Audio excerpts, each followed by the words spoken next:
Tama ka Jen, ito yung proclamation ng Pangulo na kung saan ay nagtawag siya ng isang special session ng Kongreso. At yun naman ay natupad noong June 17. Araw yata ng Miyerkules ba yun, Jen? Tuesday. Oh, Tuesday, ano? Tama, no? Tuesday. Opo. Oh, Tuesday. Hindi, Miyerkules yata yung actual na special session. Tama ba? Nalito tuloy ako. 17. Opo, Wednesday. Yes po, tama pa. Nalito tuloy. Kasi Wednesday. yung Tuesday ninyo ay meron din sa Senado nun eh.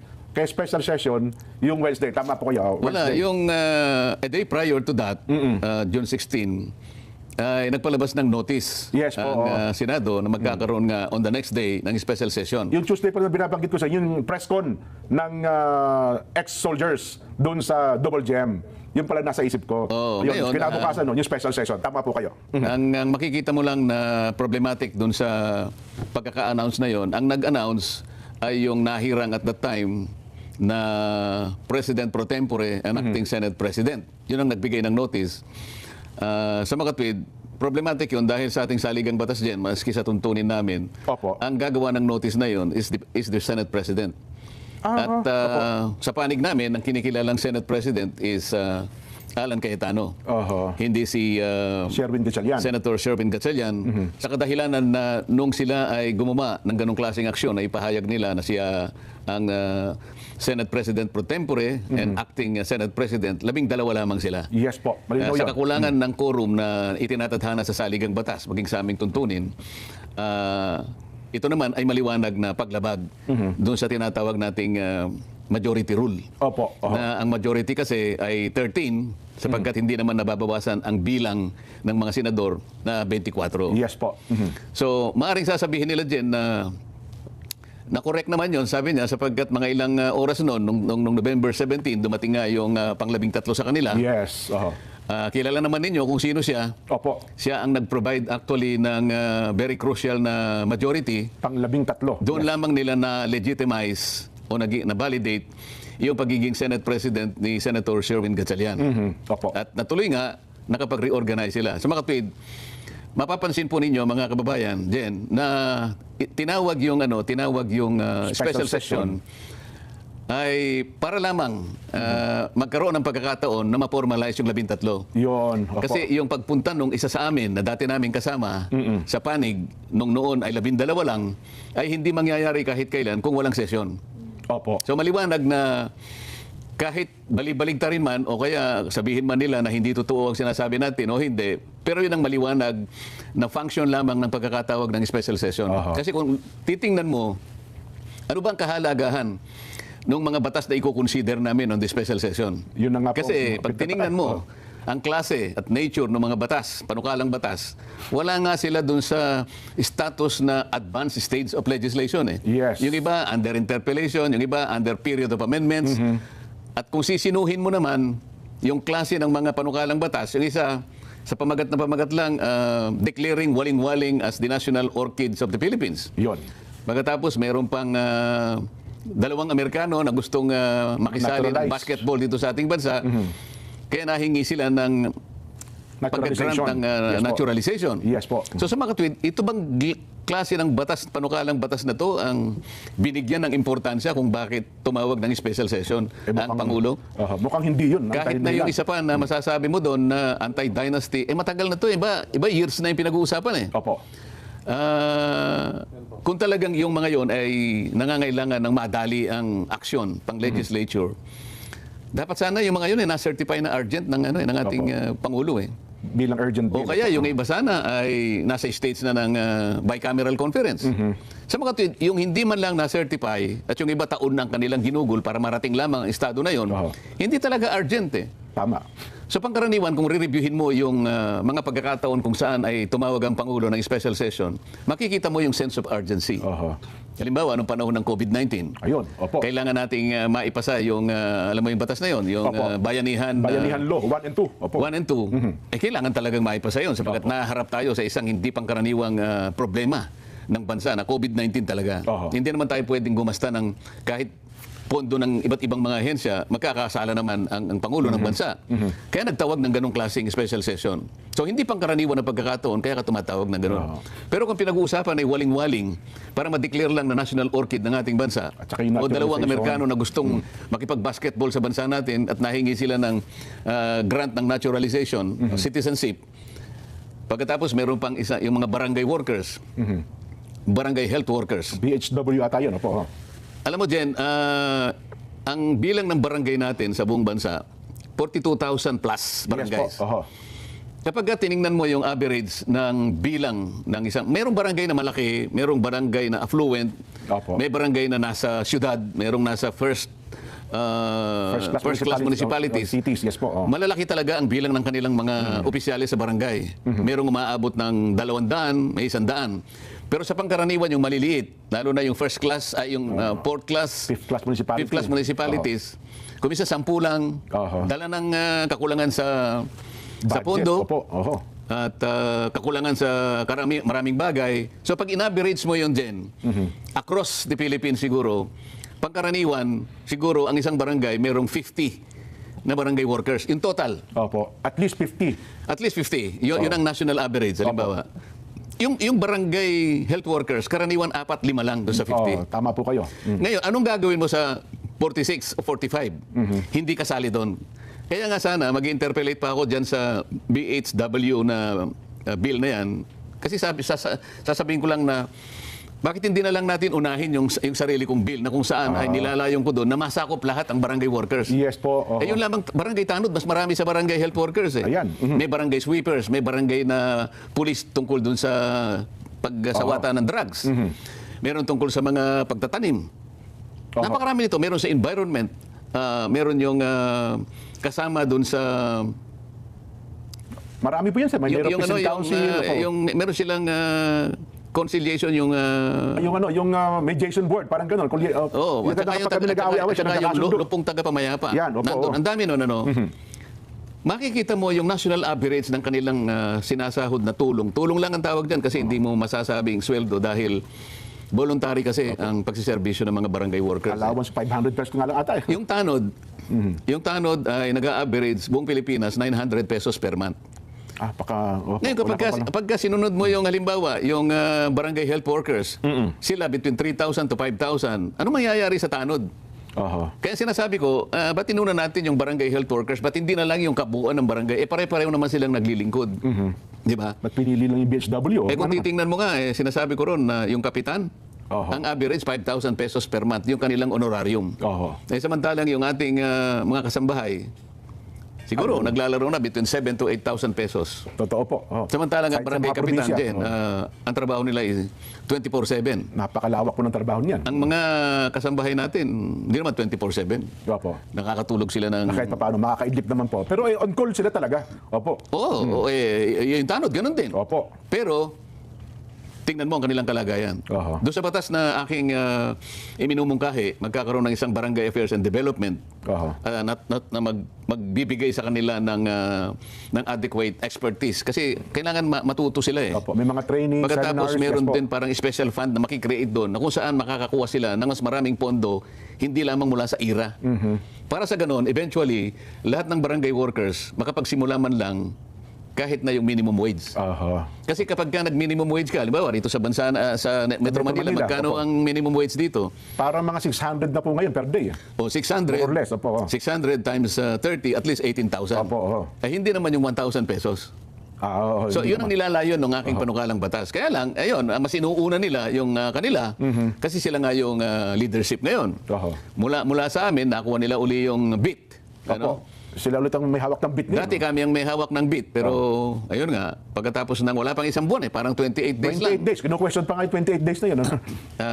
Gumastos daw ata si Senador Alan Cayetano ng 7 million. Kaya natin dinidiscuss, Jen. Kaya natin dinidiscuss. Mahalaga po ito na dapat malaman natin.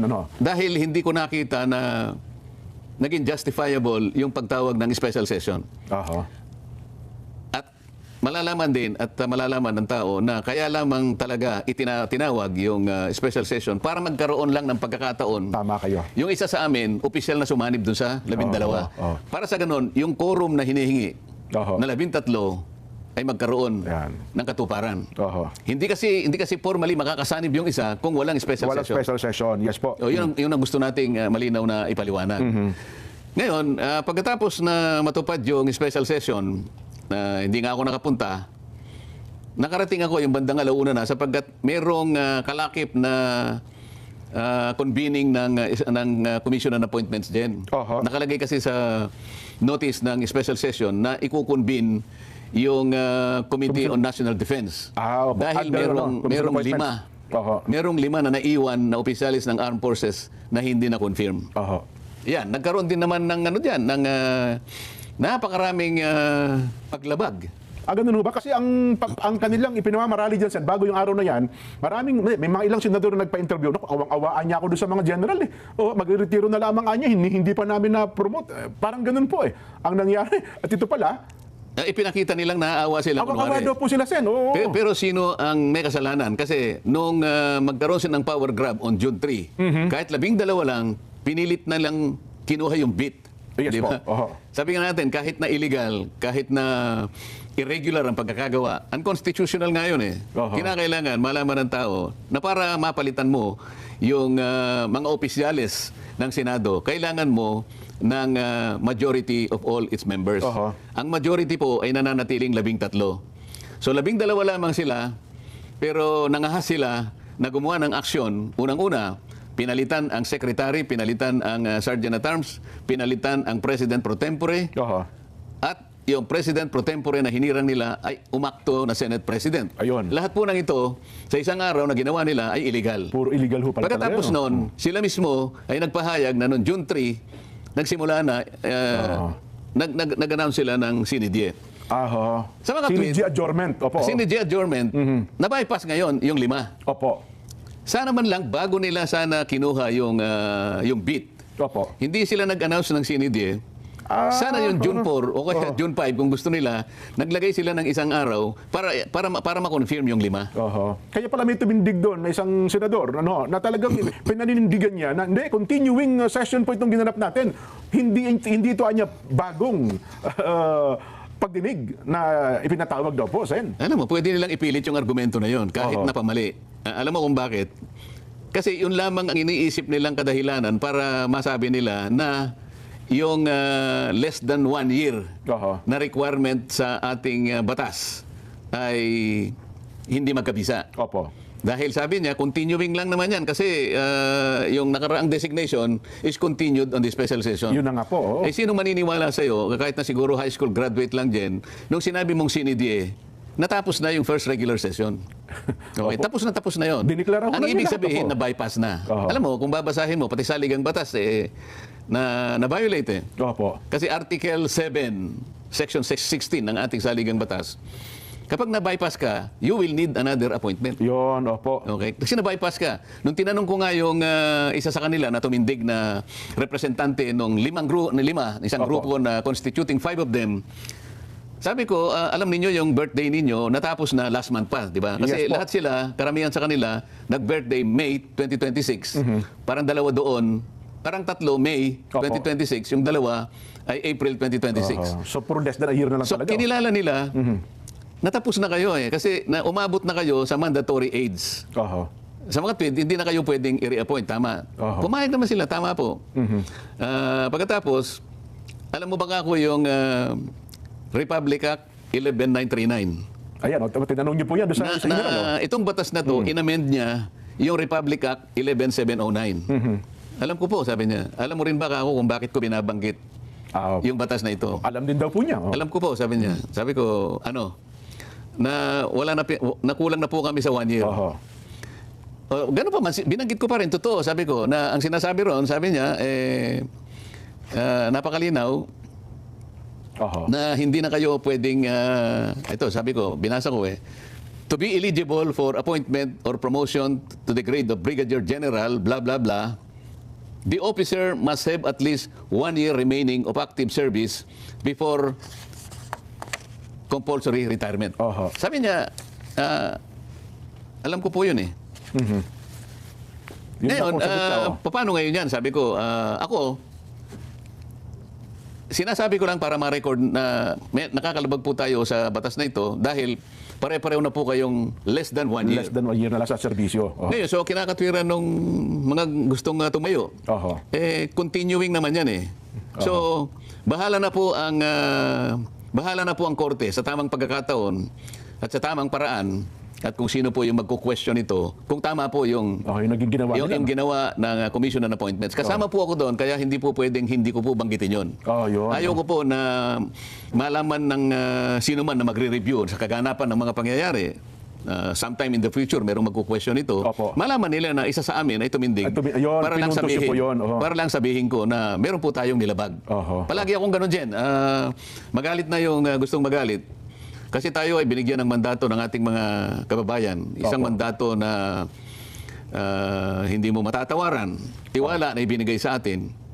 Yung tiwala na yun, hindi ko pwedeng salaulain. Opo. At baliwalain. Di pwedeng Baliwalain. Opo. Basta tama po, kinakailangan nating banggitin. Oho. So kasaysayan na lamang po magpapasya at ang korte sa mga darating na panahon kung paano po nila bibigyan ng pagdidesisyon itong mga bagay na ito. Pero ako, Sen, personally, pinapanood ko kasi yan, lalo na yung tagpo na yon. Napansin ko na bagamat, well, siguro sa loob nila, parang kitang-kita naman na may mali. Pero nahalata ko na parang ipinipilit talaga nila na ma-promote yung mga general na yon. Ano bang dahilan? Bakit kinakailangan nilang i-promote? Yung isa ata sa mga general doon, mukhang merong inihahandang posisyon sa kanya, Sen. May nagsabi nga sa akin, Jen, again, Opo. kung ang sapantaha mo ay tama, araw lang ang makapagpapatunay na maring isa sa kanila ang papalit sa ating Chief of Staff, General Browner. Kasi yun ang kanilang, yun ang bali-balita lang. So parang may isa doon na kandidato para maging Chief of Staff ng AFP. Ako naman, hindi naman importante sa akin yun. Ang importante sa akin ay magawa namin lahat ang aming tungkulin, yung pag-conduct namin ng aming sesyon ay palaging nasa tamang tuntunin. Opo. Kasi isip-isipin mo naman, doon lamang sa kawalan ng reappointment. Ayan, So opo. kinonfirm namin nang walang reappointment na galing sa Pangulo. Sinasabi na sa saligang batas kinakailangan a new reappointment should be there. Hindi nga nangyari yun dahil nga pinipilit nila continuing session. Pagkatapos niwala yung mga completed documents. Bawat isa sa kanila na kumpleto nila yung dokumento. Yung iba yata na kumpleto before their birthday, pero karamihan sa kanila na kumpleto yung documents nila after their birthdays. Ayun, Halimbawa, yung General Peralta yata, May 14 ang birthday niya, na kumpleto niya yung dokumento for purposes of confirmation, May 26. After ng tingnan birthday mo, niya? paano mangyayari yun? Pangalawa, yung notice. Sa tuntunin ng Commission on Appointments, lahat ng miyembro kinakailangan magkaroon ng notification in 5 days. 5-day notice. So, kinakailangan mag-move sila na sinususpinde ang operation ng tuntunin ng Commission on Appointments para lang yung notice ay baliwalain. So, ang tanging kasi po, kawawa naman sila eh. Wala silang kasalanan. Maaari nga. Eh, sino yung may kasalanan? Yung mga taong hindi nagtalaga ng araw para ma-confirm itong mga taong ito. Sa mga tweet, yung naguugas kamay sila, ang ginagamit nilang dahilan na nakakaawa yung 5, pero yung pagkakasala nila, ayaw nilang akuin. At is parang sinisisi pa sa kampo ninyo, Sen, yung nangyaring na-delay sila. Kasi nga, nagkaroon daw ng walkout. Hindi daw kayo pumasok sa seksyon ng mga Pero nakalipas may na time araw. pa naman dun eh. Sino yung nagpanukala ng June 3, nag-declare sila na sinidi. Sino sa kanila? Hindi ba sila? Ayun. Dapat sana, bago nila ginawa yun, meron sana isang araw for confirmation. Kasi hanggang Friday pa dapat para continuing. Oo nga po, kasi dapat hanggang Friday pa po yun, di ba? Hanggang Friday yun. Yung Webes man lang, kinonfirma namin, continuing session. Ayun. Hindi dapat na nagtawag ng special session na kahit kailan, hindi pwedeng i-connect doon. The special session is distinct and separate from the last session, which ended June 3 by virtue of the Sinidie adjournment. Sa mga nakakaintindi, so talagang kitang-kita dito, Sen, na pilit talaga yung ginawa niya lang yun eh. Yung sinasabi natin, palagi nating sinasabi dyan, at hindi tayo lalabas sa katwiran, sa tuntunin at sa mga batas na umiiral. Yun lang ang aking inilalaban sa lahat ng pagkakataon. Hindi ako nagsasalita ng hindi katwiran at hindi nakasalig at nakabatay sa mga batas. Nung sinabi ko na O kasi naman kayo, andyan sa panig ninyo yung promotor ng Bendalo. So hanggang ngayon, puro Bendalo ang nangyayari. Puro pamimilipit sa batas eh. Tapos nung makalipas ang ilang parang matapos yun siya parang ang dating ipinilalabas pa nila sa media at social media na para bagang kontrabida kayo. Kayo kasi kinokontra nyo raw yung confirmation ng 5. Hindi ako kontra ron. Kung talagang wala silang kasalanan, alam ko rin na maaaring wala silang kasalanan. Maliban lang doon sa pagkukulang nila na mag-submit ng dokumento kasi sa kanila dapat yun eh. Sa kanila manggagaling. Ang initiative ng manggagaling sa kanila, May 14 halimbawa ang birthday mo, dapat sana before that, nakumpleto mo na para ganap kang walang kasalanan. Di ba? Pangalawa, dapat kinausap nila yung contingent ng House of Representatives kasi sa tuntunin namin ang chairman ng Committee on National Defense ay House of Representatives. Si Congressman Joboy yata. Ngayon, si Congressman Joboy ang dapat nagkaroon ng initiative, tumawag kagad sa secretary ng CA na ikasanin nyo ng ganitong araw kasi kawawa naman itong mga ito. So walang gumawa sa kanila. At ito namang mga, siguro walang nag-remind sa kanila para lahat ng dokumentong kinakailangan na maipasa nila right before their respective birthdays. Kaya pala nung hinahanapan nyo ng paliwanag, walang makapagpaliwanag nung tinatanong nyo po sila, pati yung sekretary. Sinasabi ko na lang, huwag na kayo makipag-argumento kasi sabi ko, hindi naman ako nag-o-object. Baka akala nyo nag-o-object ako. Sinasabi ko lang ang concern na ito para lang ma-record na meron tayong lalabagin na batas. Para sa ganun, kung re-reviewin ito sa mga susunod na panahon, isa ang tumayo para sabihin tama siya.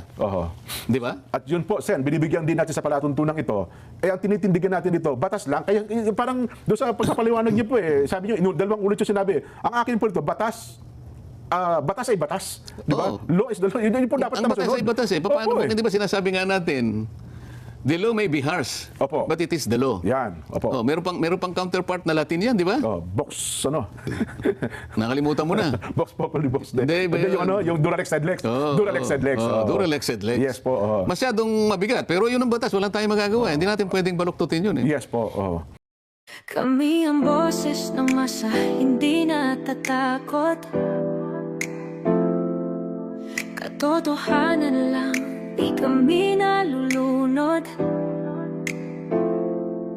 Walang bahid ng sismis, lahat ay totoo. Kahit sino ka pa, pag mali ka babanatan ka. Walang pinipili kulay, wala kaming kinikilingan. Basta para sa bayan, kami lalaban. Pag tama palapakan, pag mali banatan. Di matitinag, di matatakot. Para sa bayan, tuloy ang sigaw. Sa harap ng kamera, walang halong takot. Mga baluktot, lahat kayo'y tutumba. Ang hustisya at totoo, yun lang ang mahalaga. Kahit sinong harang, di kami matitinag. Walang pinipiling kulay, wala kaming kinikilingan. Basta para sa bayan, kami lalaban.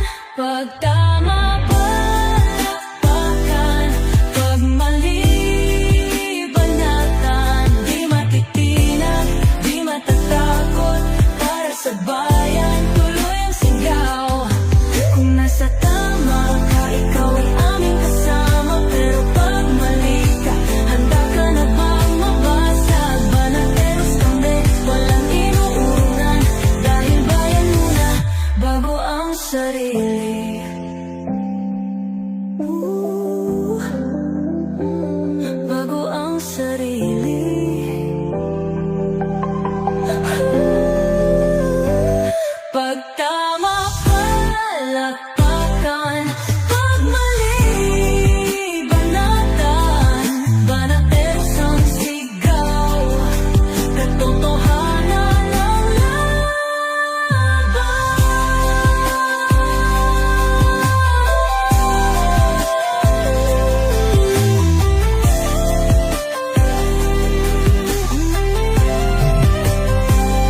Walang